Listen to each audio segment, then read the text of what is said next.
Welcome back. Thank you so much for staying with us. We want to continue with the day's programming, and we are now on to our Family Check segment, and today we're going to be looking at teen pregnancies. Now, this is something that has been catalyzed to insane levels looking at the past year, and especially so of course guided by the statistics that we have been able to see. And mind you, these figures that have been provided are not conclusive, because there are so many other cases that involve teen pregnancies that always go unreported. And just looking at what we currently have, teen pregnancies in Kenya currently stand at 18%. That basically boils down to the age group that has been categorized, and that is 15 and 18. 1 in every 5 girls is either pregnant or has already given birth. And these are young girls who are aged between 15 and 19. 1 in every 5 girls. Do you understand the depth of the crisis that this clearly shows you? Well, that is a discussion that we want to have this morning, and with us in studio to help with this conversation, we have Tabitha Ogutu, who is a journalist as well as the program's coordinator working with Young Women Leaders Connect. Good morning, Tabitha. Good morning, Jane. Thank you so much for making time to be with us. Thank you so much for having me here. Are you available on the social media platforms so that others can also interact with you? You can go ahead and give us your handles. You can get me on my Facebook at Tabi Ogutu, also on Instagram Tabi Ogutu, and also on my Facebook page at Tabi Ogutu. Across all social media handles, Tabi Ogutu. Awesome. Now let's just start by just looking at these stats. 1 in every 5 girls. How does that make you feel?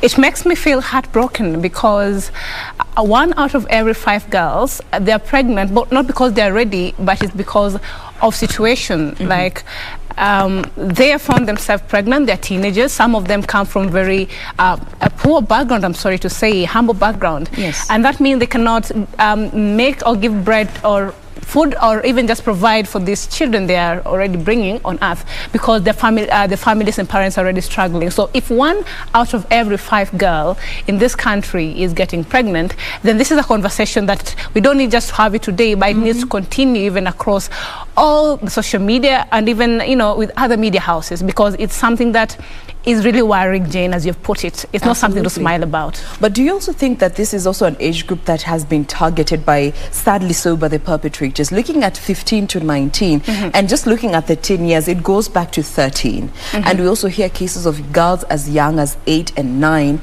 getting impregnated. Do you feel this is a category that is targeted by the perpetrators?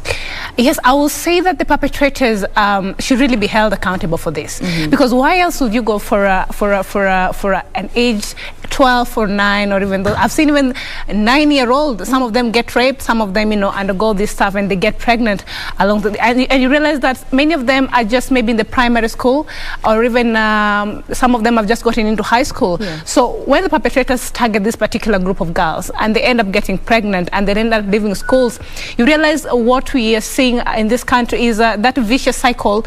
Number 1, of poverty. Number 2, of we're not going to have many women getting educated as we want in terms of women empowerment. So it calls for a need for the society to be accountable.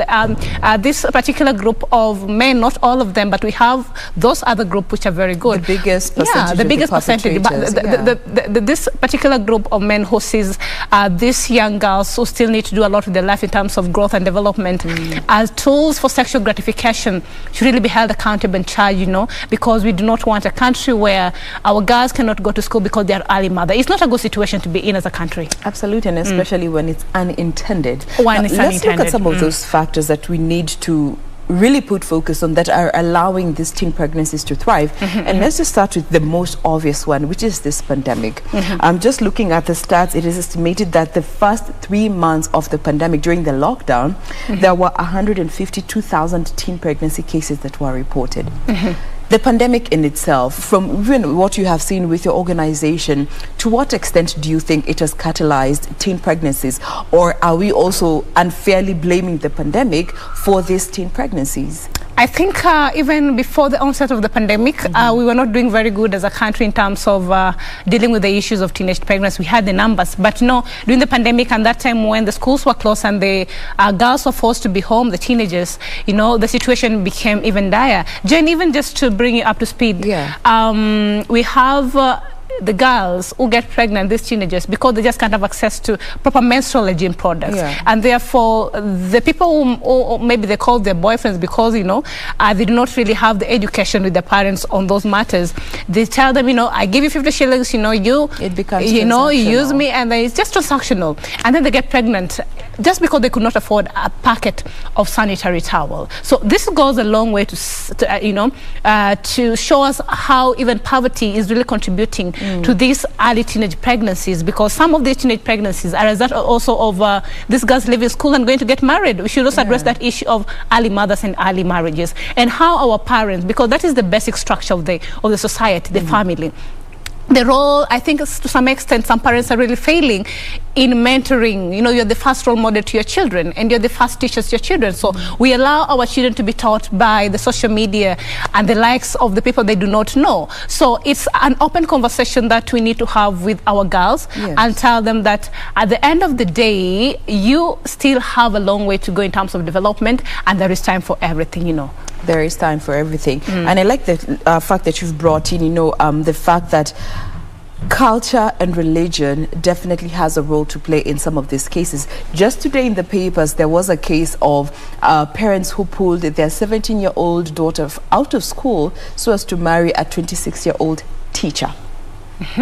You can see the irony of that situation. Very ironical. Taking this child out of school just to marry a man who has gone through school and became a teacher. Now, let us just take a step back and understand the role that culture, in this day and time that we are in, still has a heavy grip on teen pregnancies that we are seeing. Yes, and if you look at that situation very well, Jain, you'll realize that the reason why these parents, if you really go down and just check the track record, you find that they are really poor, maybe.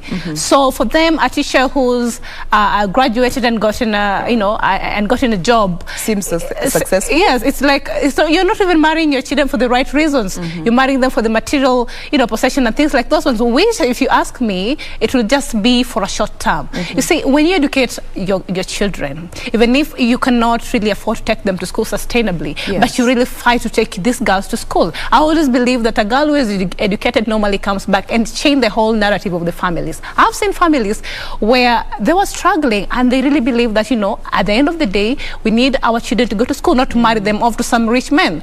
And because of that, when you educate them and they get the best out of what they can get as they develop in the journey of life and career and all that, it becomes a good cycle, because even the family history in terms of, you know, economy really changes. So these are kind of stories that are really disheartening. I think some of these parents should serve as an example. You know, government needs to do something through the Ministry of Education about this particular type of parents. But how then do we deal with these cultural stereotypes that still look at girls as commodities for trade?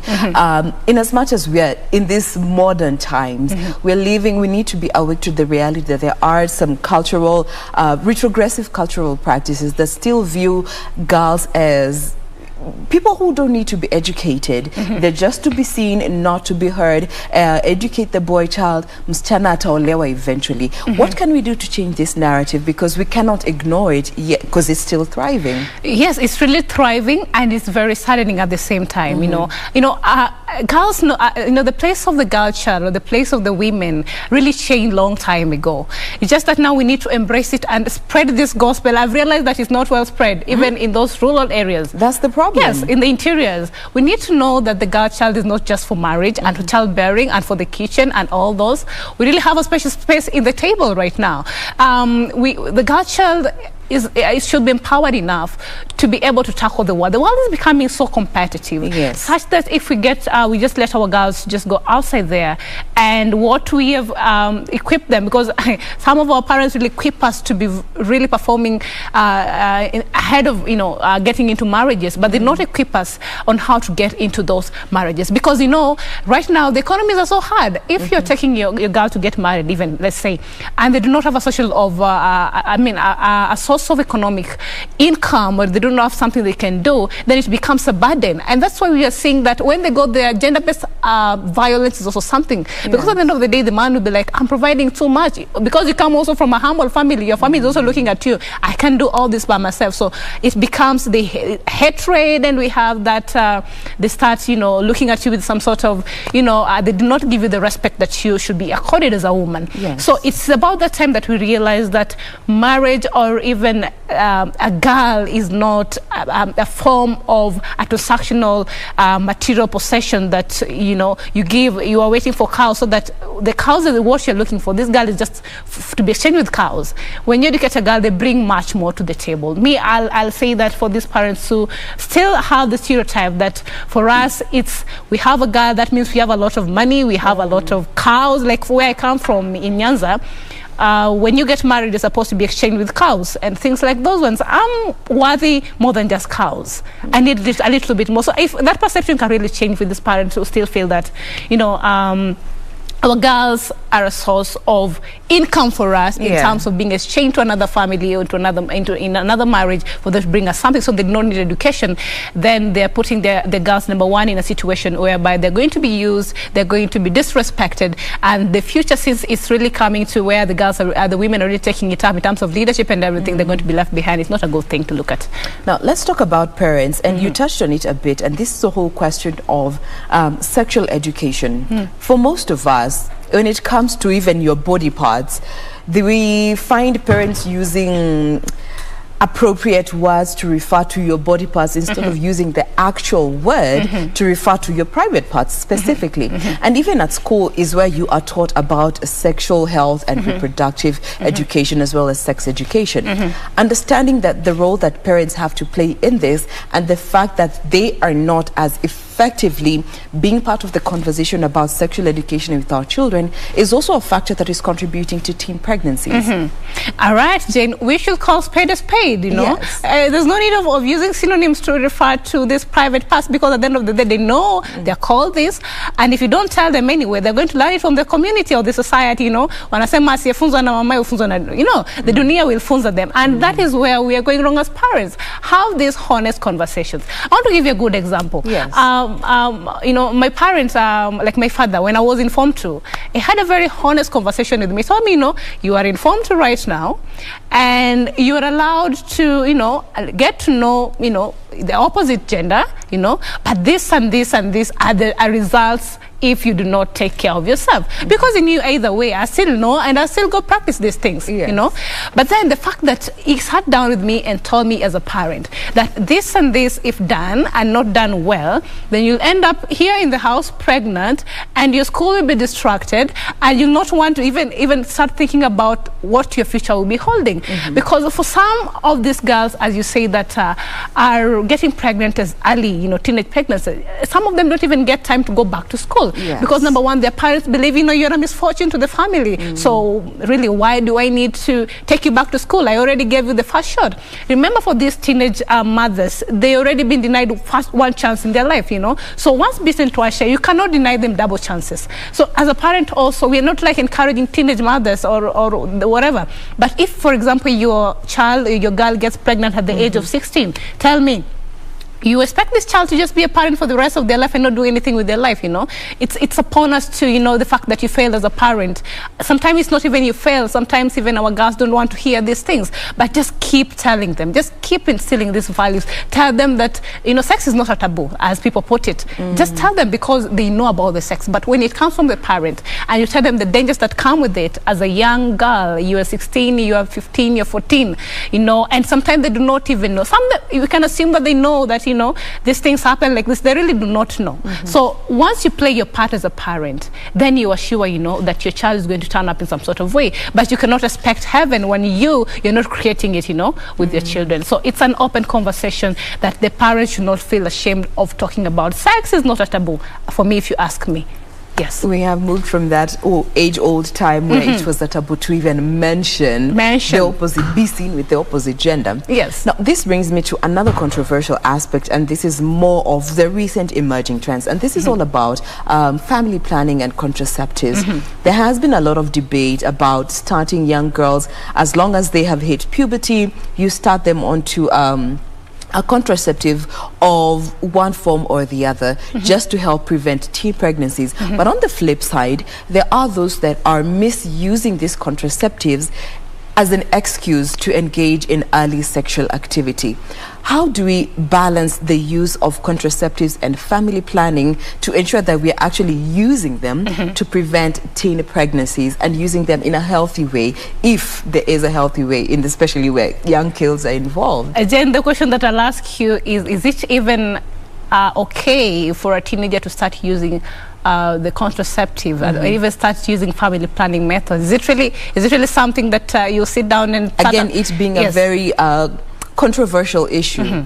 It's something that I think, for me, I'll say that it's not okay, the teenagers, because what are we really encouraging is family planning. What family are these teenagers planning at this time? You see, I think you're also interfering with their biological and the reproductive systems in their body. So I will not advocate for that, because some of these parents, they're doing it out of the fear that this child will come back home pregnant.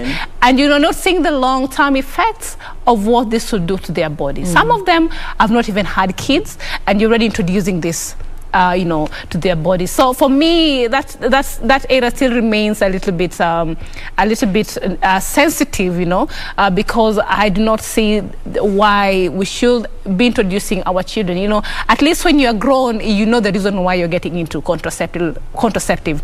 But as a parent introducing, like, let's say, a 15-year-old contraceptive, what are we really doing as society? I think.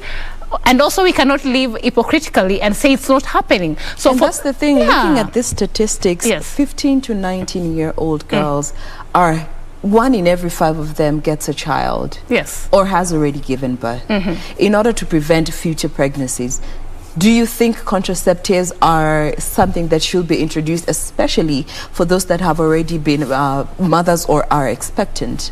I'll say that maybe if they're a little bit aged and they still need to go to school, but it's not an option that we should really look at it as a very viable one.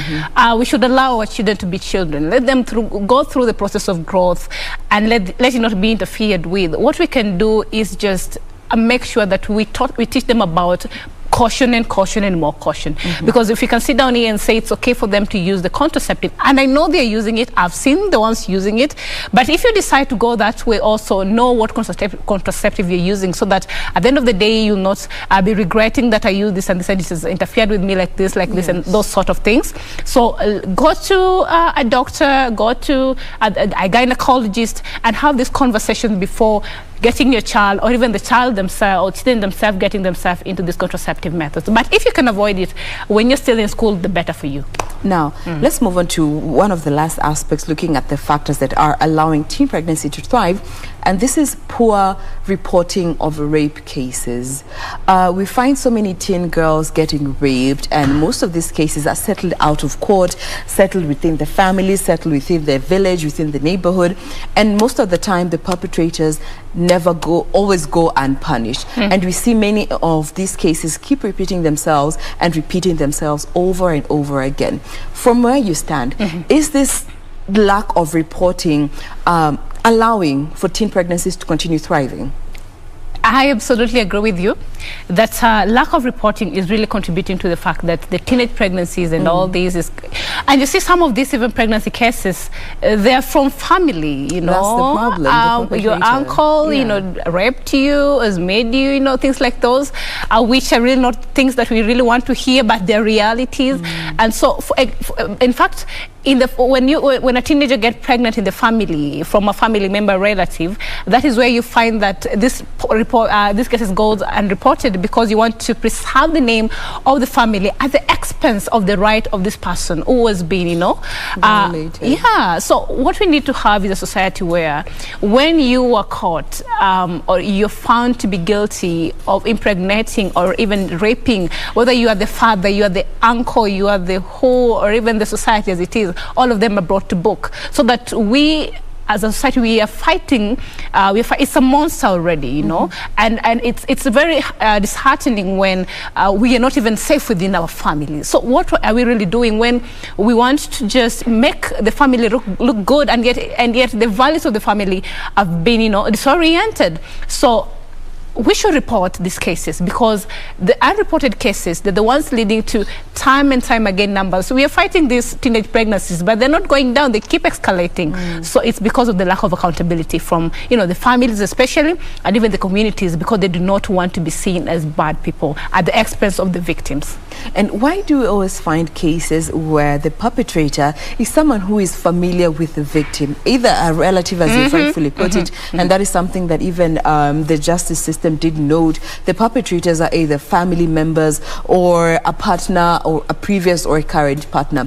Looking at teen pregnancies, why do you think the perpetrator is always someone who is familiar to these young girls?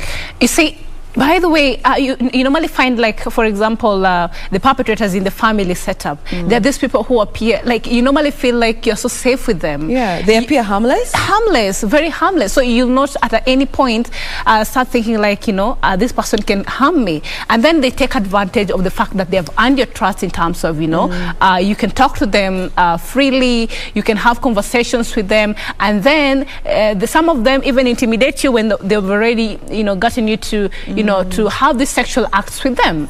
So I don't know if our girls are safe anymore, because we've seen even a situation where real uncles, you know, get to, you know, interfere with their rights as girl child. At even young age, as young as 9 years old.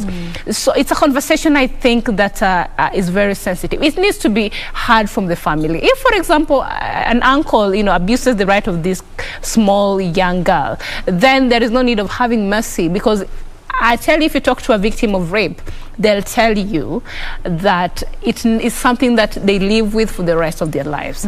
So when they get to an age when they realize, oh, I got pregnant as a result of this and this and this, I was molested, I was done what, you know, they become very, they have some sort of hatred in them, and you will be really in charge as a parent of why was this person not held to or not held accountable, because they went scot-free at the expense of interfering with your psychology and things like that, and it comes haunting you at the end of the day. So let us have our children in mind as our first priority, then the rest comes later. So what do you think it will take for us to break this vicious cycle of silence that is seemingly thriving in every single space where a teen pregnancy has been reported? Right. There's always one way or one person looking to just put that lid and not really give the reality of the matter. What will it take to break that cycle? It will take a lot. Number one, I'll still go back, it will start from the family. Let the family be a safe space for our girls.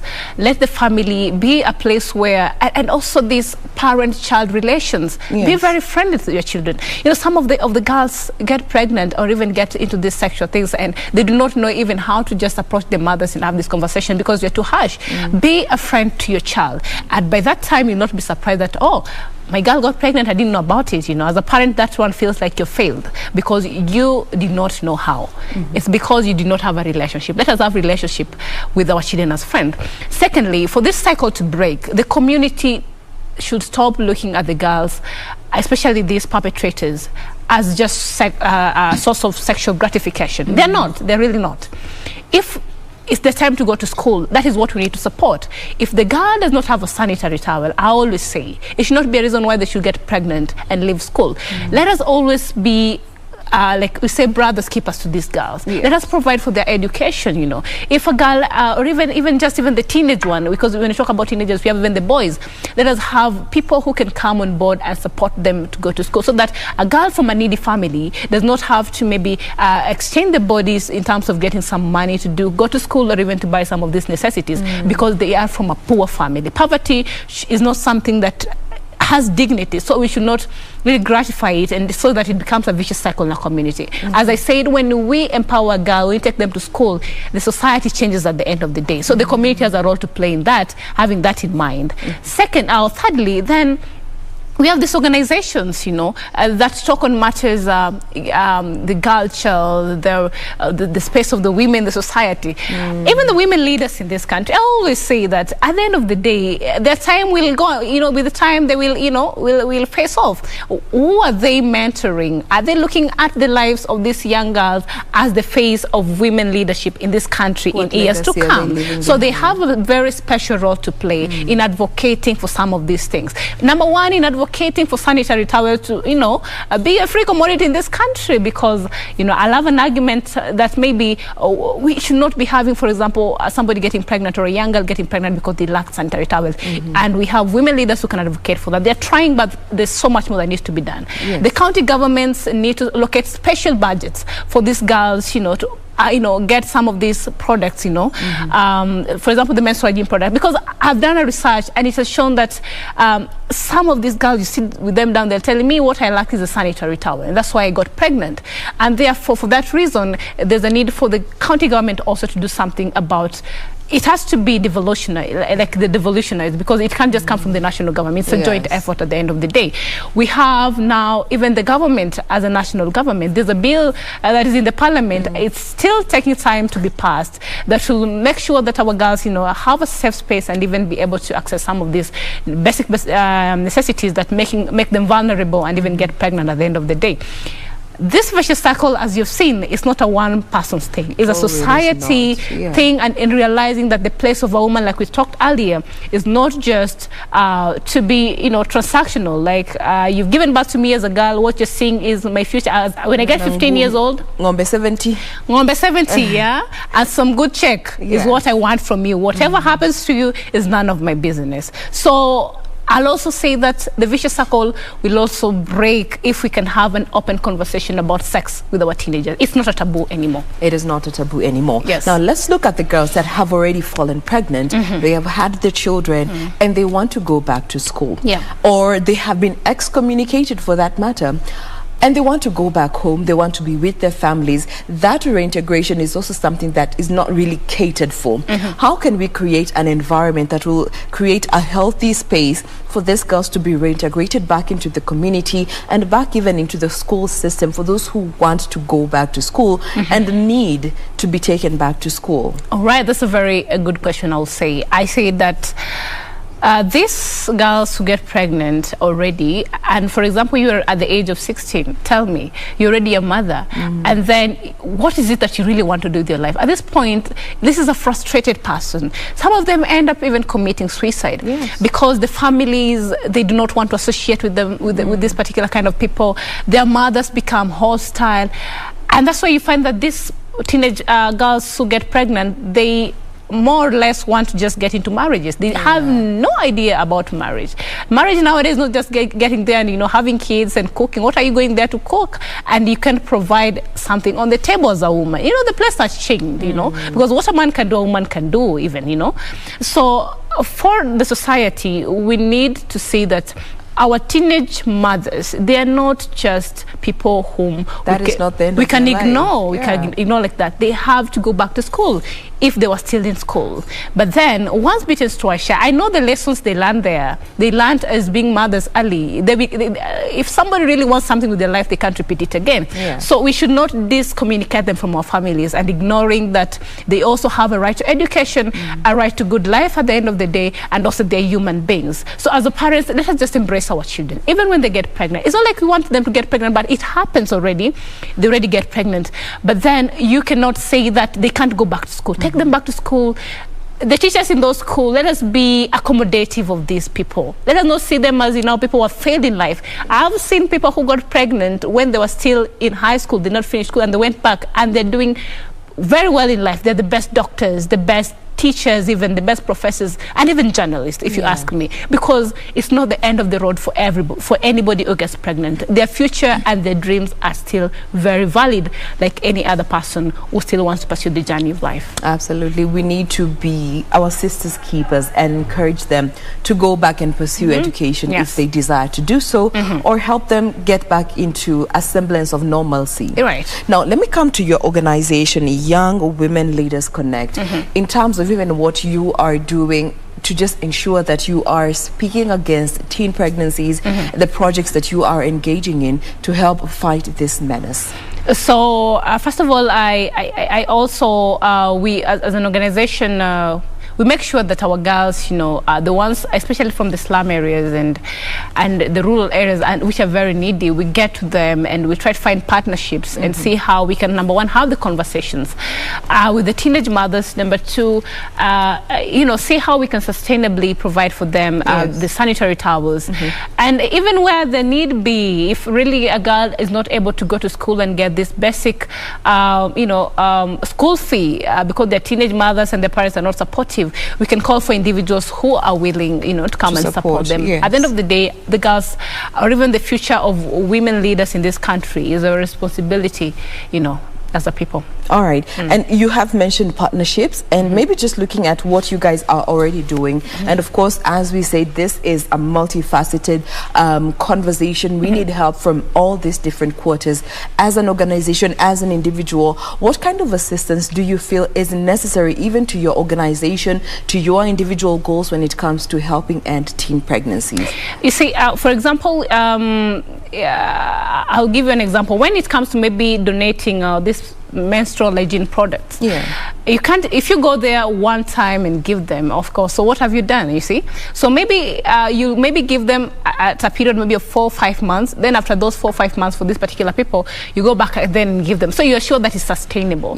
So if maybe we have partners who partner with us and make this sustainable for us and easy, because it's not a very easy thing to do, then it makes it consistent, because consistency is the key. It's not just a matter of coming, sit down here and talk about, providing, and it's something that you just go and do. It's like just a one-time show or PR, which is something we need to stop. It's about time that we incorporate programs in the society that we see the impact and it's sustainable. There is no need of for example, even taking, for example, you take a child to school or a girl child to school for the first form one, let's say for Form 1, and then you leave them there and they do not have money to continue their studies. So what are you really doing?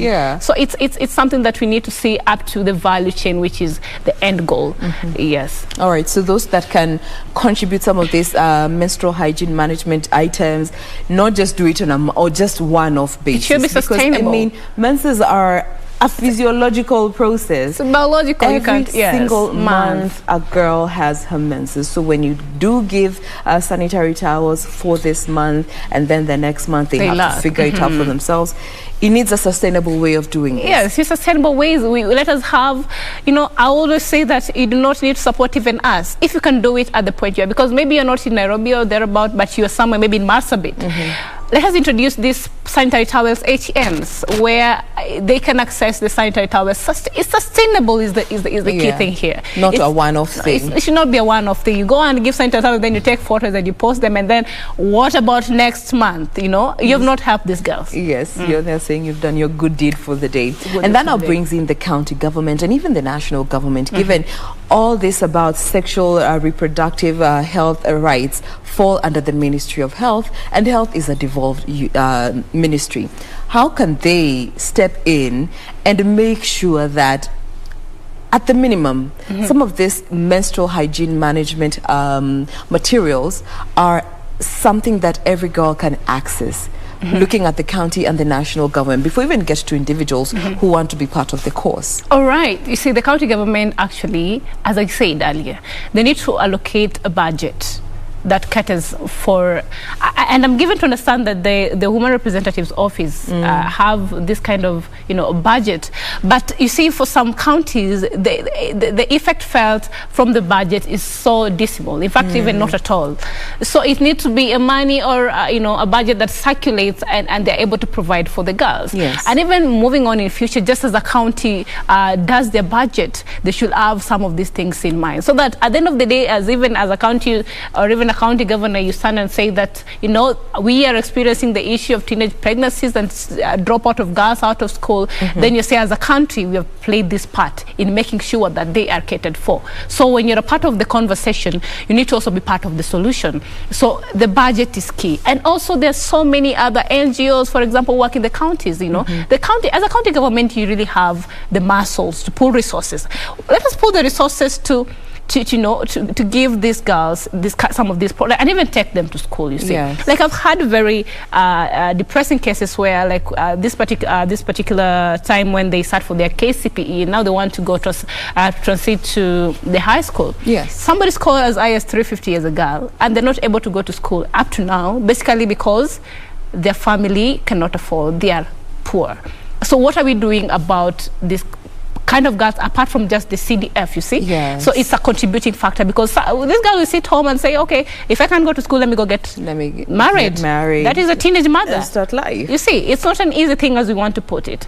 So they have a really big role to play, and they should not ignore the plight of the girl child. As the national government, this bill that is in the parliament, you see, on making education and even the menstrual hygiene discussion better for our girls, it should just pass already if it has not, because when it passes, then the access to some of these things will be easy, and that is really what we want. It's a conversation that has to start from the bottom going up, but the government has a very big role to play, in this conversation. So it should also take it as their sole responsibility to ensure that the citizens of this country who are the girl child are taken care of, because they're the future of tomorrow leadership. Right. Now, as we close this conversation, maybe just there's your camera and just your call to action message to our teen girls in terms of how exposed they are to, you never know if it is you today or the next person tomorrow. Your call to action message to our teen girls, to our parents, and any other person in the value chain that has a role to play in terms of preventing teen pregnancies. Thank you very much for that question. I'll start with the teenagers. I always say that at the end of the day, it's your life to live. You're not living it for the parent, you're not living it for the community or for any other person. It's you. So before you go into maybe you want to get pregnant as a teenager, look at where you're coming from, and if it's really something that will add value to your life at the end of the day. It can't add value to your life. So if you can really avoid getting pregnant as a teenager, then it goes a long way in ensuring that your development process as a young lady or as a young girl is not interfered with. And education is everything. If you have the opportunity to get educated, then it will change a lot in your life. For the parents, as we say, that you have a very great responsibility in playing, in nurturing your children. You're the first role model. So let us instill in them the family values that make sure that they're equipped to even tackle the world. Let them not learn about sex in the community or social media or from friends. Let them hear it from you first. It's not a taboo. And for the community, for those perpetrators, our girls are not instrument of sexual gratification. See them as the people who will change the narrative about poverty, about economic and empowerment and things like those ones in our society. So giving them the opportunity, and it's called a friendly environment for them to study and become better of themselves, and even holding those people who perpetrate some of these things accountable as a community will go a long way. And as organizations and individuals, if you can support a girl or even a teenager in terms of even mentoring them and providing to them even school fee, even some of these sanitary towels and menstrual hygiene products, it will go in a long way in making sure that we have the face of women leadership, and even just women who can sit in the table and say that I did my part, I was supported, and here I am today because somebody took their time to make something better out of my life. So for everybody, as women leaders in this country, we need to have the young girls and the young ladies and the teenagers in our mind that once you're done with your term, even as a legislature, once you're done with your term, even, you know, it doesn't, even as a CEO or whatever, what are you doing to make sure that that table is not going to be left void, but another girl who is empowered very well will come and fill it? So let us do our part at the end of the day. I think I've done it quite well. Yes, give us your social handles once more so that they can be able to follow up in case of anything. All right, you can follow me on Tabitha Ogutu across all the social media platforms. Yes. All right, thank you so much for that. You went full circle right there, but it is necessary. Thank you so much for making time to be with us today, helping us discuss this whole menace that is teen pregnancies. We have been speaking with Tabitha Ogutu. She is a journalist as well as the program's coordinator working with Young Women Leaders Connect. Thank you so much once again. Thank you so much for having me. Karibu sana. All right. And that brings us to a close of this particular discussion. Thank you so much for being with us. We thoroughly appreciate that you made time to be with us. On behalf of the crew, we want to wish you a lovely day, but we want to leave you with this particular feature that was done just highlighting the problem that is teen pregnancies here in our country. My name is Jain Wambui. Do enjoy this.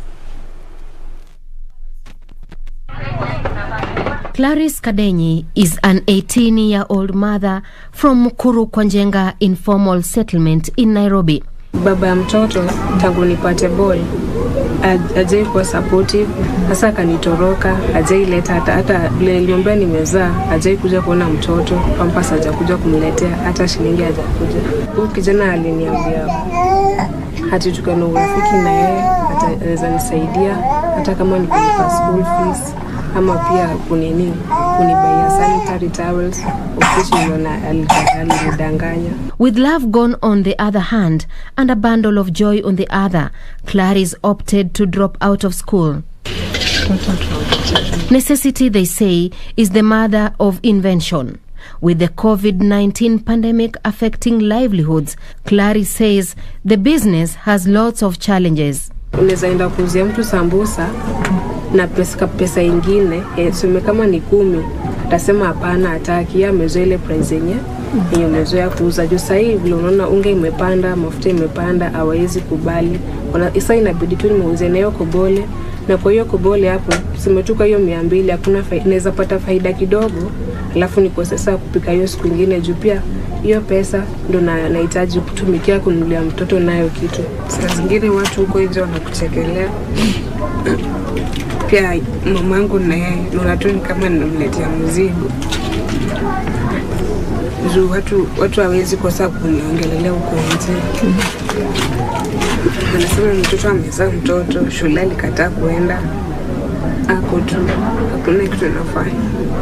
17-year-old Mary, not her real name, says she is unable to handle the stigma that comes with teenage pregnancy. Watu wengine wananiangalia vibaya, unaona ananipoint. Sasa unajua itumbo pia. Watoto wangeanza kucheka, waanze kunibeba vibaya. Hadi wengine wanitoroke, unajua wa class niachwe peke yangu. Sasa kwa nitaka hivyo. Through a phone interview with Embakasi Girls High School principal, she has to deal with the stigma of teenage mothers. Right now we have 6 girls who have confirmed, and actually they have talked about their being pregnant. Many times the parents they feel that they have been embarrassed and such. We also ask the class teachers to devolve that discussion to class level, especially where the girls are. Yes. So that these girls are well received by their peers. Yes. However, there is the aspect here, the girl herself coming to accept the fact that she's becoming a mother at this age sometimes can pose challenges. For that, we attach them to a teacher, a specific teacher, to work with them. Teenage mothers need emotional support if they are to achieve their dreams. We need to encourage such girls so that we can motivate them even as they walk through this journey. That, because of also their health, so that even the baby that they are carrying, they are able to deliver a mature baby, because when they go through stress and thinking about the neglect and the situation and the environment that they are in back at home, it really affects them and affect their health. And you see, this girl can start thinking so much, and that's why we are getting cases of suicide. Irene Balilwa, a mentor of girls in the area, is concerned with the trend. Yes. I'm telling you, in Mukuru, ni wengi. Maybe haiwezi kuwa captured kwa media, ama haiwezi kuwa captured in other way, but a lot of girls are becoming pregnant young as 14, 13. An excerpt from Chapter 3 of the National Guidelines of the School Re-Entry Policy states that the learner and parents or guardians shall sign a committal letter for the pregnant learner to re-enter school 6 months after delivery, which provides time to nurse the baby. The president has directed, and we have kept saying this. I told my colleagues who are here from the Ministry of Education, is now government policy. All those children have got to go to school. Whether or not they're expectant, they have to go to school, and teachers are going to work together with the leaders to ensure that we keep those children in school. According to the government's re-entry to school policy, learners who have attained the age of 18 years shall be advised to enroll for adult and continuing education or vocational training centers to complete school. For Clarice Kadenyi to achieve her dream of becoming a teacher, she needs support to take care of her baby as she pursues her dream. Sheila Yogo reporting for KBC in Nairobi.